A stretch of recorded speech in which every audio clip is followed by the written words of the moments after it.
The night I discovered my fiancé cheated on me, I didn't cry. I didn't scream. I didn't confront him. I poured myself a glass of champagne and watched the city from the balcony of the penthouse he bought for our engagement. Because if you're going to marry a mafia boss, you learn one thing quickly. Emotion is weakness. And weakness gets exploited. His name was Matteo Ricci. White. 34. Ruthless. Controlled. The kind of man who never raises his voice because he doesn't have to. The kind of man whose silence is more terrifying than another man's rage. The press called him a business magnate. The city called him untouchable. The underworld called him king. And I was supposed to become his queen. The wedding was in 5 days. 5. The invitations had already been sent to politicians, tycoons, and men who owed Matteo favors they could never repay. The cathedral was secured. The press was bribed. The dress was fitted. Everything was perfect. Except him. I found out by accident. Not through rumors. Not through jealousy. Through carelessness. He left his secondary phone on the kitchen counter while showering. Matteo never made careless mistakes. That should have been my first warning. The screen lit up with a message. I can't wait to see you before the wedding. Last night was dangerous, but worth it. I didn't hesitate. I picked it up. No shaking hands. No racing pulse. Just calculation. The messages were explicit enough to confirm everything. Private hotel suites. Secret entrances. A woman who knew exactly what she was risking. And a man who clearly believed he could have both loyalty and indulgence. The timestamps made it worse. 3 nights ago, while I was finalizing seating charts, while I was defending his name at a charity dinner, while I was wearing the engagement ring that weighed like a crown, the shower turned off. I placed the phone exactly where I found it, picked up my champagne, sat on the balcony, and waited. He stepped out in a towel, hair damp, confident as always. "Why are you outside?" he asked casually. "The air is better," I replied. He nodded once, pouring himself a drink. He didn't notice anything different about me, which told me everything. "Is everything ready for Saturday?" he asked. "Yes." He stepped behind me, placing his hands lightly on my shoulders. Possessive. Affectionate. "Owned. I knew you'd handle it," he murmured.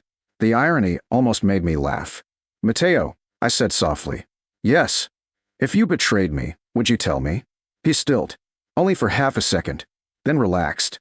"Why would I?" he asked smoothly. Hypothetically. He turned me gently to face him. His eyes, dark, unreadable, searched my expression. "I don't betray my investments," he said. "Investment. Not fiancé. Not partner. Investment." I smiled. "Good," I replied, and kissed him. That night, I didn't sleep beside him. I lay awake, staring at the ceiling, replaying every conversation we'd ever had about loyalty. Matteo believed in loyalty, but only when it served him. The next morning, I made my first move. Not confrontation. Preparation. You see, Matteo might have been the visible king, but I was not a naive bride plucked from obscurity. I was Sophia Loren. White. 30. Daughter of a rival financial dynasty Matteo had carefully absorbed through strategic alliances. Our marriage wasn't romantic. It was political, and I had access. Access to financial structures. Access to offshore accounts. Access to conversations Matteo assumed I didn't understand. He underestimated one thing. Silence doesn't mean ignorance. I began reviewing documents. Quietly. Transfers. Shell corporations. Hidden leverage. Matteo was powerful, but he wasn't invincible. He had enemies. He had weaknesses. And he had secrets buried under layers of loyalty and fear. By the second day, I knew 2 things. The woman he cheated with was connected to a smaller faction trying to gain favor. Matteo had been diverting funds without informing certain partners, which meant he was vulnerable. The rehearsal dinner was lavish. Crystal chandeliers. Imported wine. Smiling faces. I wore a red dress instead of white. Not mourning. Warning. Matteo's hand rested at my lower back the entire evening. Possessive. Dominant. He kissed my temple when people congratulated us. Spoke about our future. He performed loyalty flawlessly. I matched him, smile for smile. Halfway through dinner, his phone buzzed. He ignored it. Then it buzzed again, and again. His jaw tightened slightly. I noticed. Of course I did. "Everything all right?" I asked sweetly. "Yes," he replied. But he checked it anyway. His expression darkened. Just slightly. The woman. She had grown impatient. Desperate. Careless. He excused himself. I let him. and followed 5 minutes later. The corridor outside the private dining room was quiet. He stood near the window, speaking in a low, irritated tone. "I told you not to contact me," he hissed. I stopped just out of sight, listening. "You're panicking over nothing," he continued. "You'll get what you were promised." Promised? Interesting. I stepped back before he could notice me, returned to the table, and smiled at his uncle. The truth settled in calmly. Mateo didn't just cheat. He negotiated, with a woman tied to a rival faction, before our wedding. That wasn't lust. That was stupidity. By the 4th day, my plan was complete. I didn't need rage. I needed timing. On the morning of the wedding, the cathedral was filled with power. Politicians in tailored suits. Underworld figures in polished silence. Family members watching for dominant shifts. This wasn't a ceremony. It was a statement. I stood in the bridal suite, staring at my reflection. White gown, perfect hair, diamond necklace Mateo gifted me. A future waiting at the altar. My maid of honor whispered, "Are you nervous?" I smiled softly. No, I wasn't nervous. I was ready. The music began. The doors opened, and I walked down the aisle toward the man who believed I would stand beside him forever. He looked flawless, confident, certain. As I reached the altar, his hand extended toward mine. I took it. Steady, warm, calculated. The priest began speaking. Vows about loyalty, about trust, about sacred bonds. And when the moment came, when I was supposed to say I do, I stepped forward, turned, and looked at the crowd. Before I agreed to these vows, I said clearly, my voice echoing through the cathedral, "There's something our guests deserve to know." Mateo's grip tightened slightly. "Now isn't the time," he murmured. I smiled. "Oh," I replied softly, loud enough for the front rows to hear. "It's exactly the time." Gasps rippled through the room. I turned to face him, and for the first time since discovering his betrayal, I let him see the truth in my eyes. He wasn't marrying a victim. He was standing in front of his execution, and he had no idea how much I had already taken from him. The cathedral is silent. Not the soft, reverent kind of silence. The dangerous kind. The kind that exists right before something collapses. Mateo's fingers tighten around mine. Not painfully, but warning. "Sophia," he says quietly, teeth barely moving. "Don't." The way he says it isn't pleading. It's controlling. He still believes he can manage this. He still believes I am contained. I gently remove my hand from his. The shift is subtle, but in a room like this, subtle is seismic.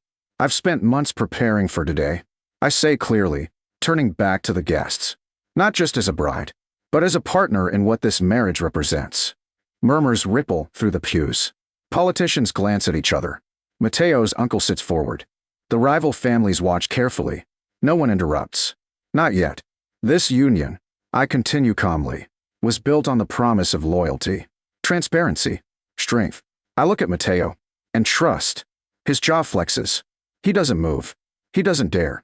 Unfortunately, I say, voice steady as glass. The man standing beside me has demonstrated none of those qualities. The first audible gasp breaks the silence. Mateo's cousin rises slightly from his seat. "Sophia," Mateo says more firmly now, a warning edge in his tone. I ignore him. "You see." I continue, reaching into the small satin clutch attached to my bouquet. 3 nights ago, while finalizing this wedding, Mateo was finalizing a different arrangement. I pull out printed screenshots. Discreet. Clean. Damning. Messages. Hotel receipts. Transfers. The priest steps back instinctively. This is no longer a ceremony. It's a trial. I hand the documents to Mateo's uncle first. Respectfully. Strategically. The old man reads in silence. His expression hardens. Then darkens. Then shifts into something colder than anger. Disappointment. "You humiliated us," the uncle says quietly, not to me, but to Mateo. That's the crack. That's the fracture point. "It's nothing," Mateo replies smoothly. "A distraction. A mistake." 3 nights before the wedding, I ask softly, "With a woman tied to the Marano faction?" The name lands like a gunshot. Several men stiffen. Eyes sharpen. This isn't about infidelity anymore. This is about politics. About weakness. About betrayal that reaches beyond a bride. "You're overreacting," Mateo says, but his voice lacks certainty now. Am I? I reply gently. I step closer to him, lowering my voice so only he can hear. "You didn't just cheat," I murmur. "You negotiated. with someone connected to men who want your throne. His eyes flash. Rage. Fear. Recognition. You think this will destroy me? He whispers. I meet his gaze. No, I say calmly. I already did that yesterday. Confusion flickers in his expression. That's the second crack. I redirected the offshore liquidity accounts. I say softly, loud enough now for the nearest guests to hear. The ones you assumed I couldn't trace. His face drains of color. Impossible. Except it isn't. You signed power of attorney on shared assets 2 months ago. I continue. You were so confident in this marriage. You never questioned the clauses.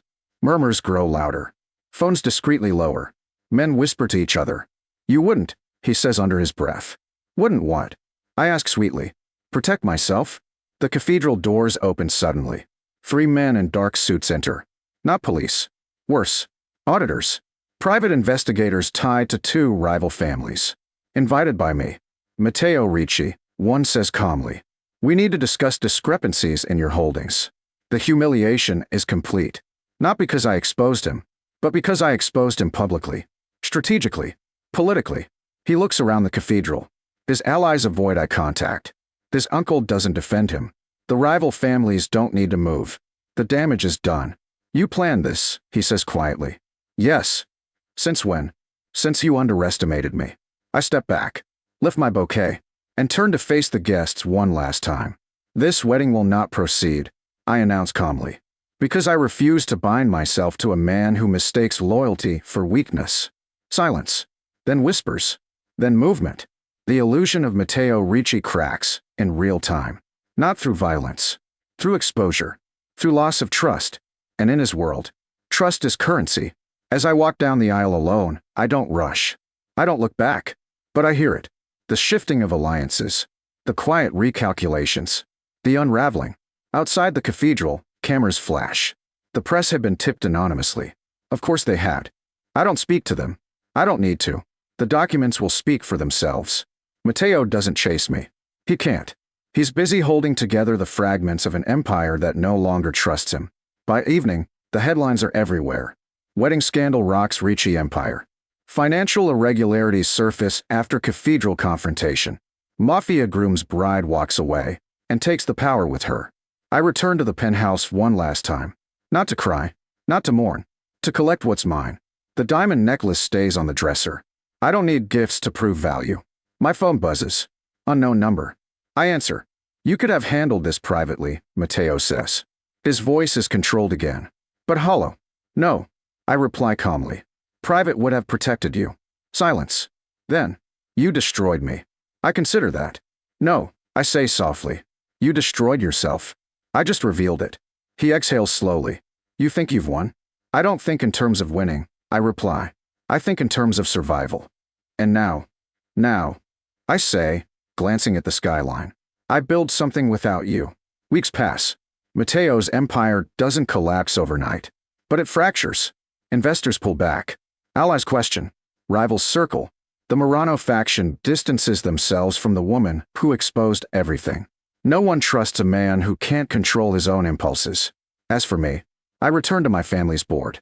Not as a pawn, not as a bride, but as a strategist who just proved she understands power better than the man who tried to own it. The last time I see Matteo is across a crowded fundraising hall months later. He looks thinner, sharper, more cautious. He doesn't approach. He doesn't dare. Our eyes meet, and for the first time, he looks away first. He cheated before the vows. He thought betrayal would remain hidden. He believed loyalty was owed to him by default. He forgot something critical. A queen doesn't need a king to rule. And when you humiliate the woman standing beside you, you better be prepared for her to step aside. Because sometimes, that's when the empire falls.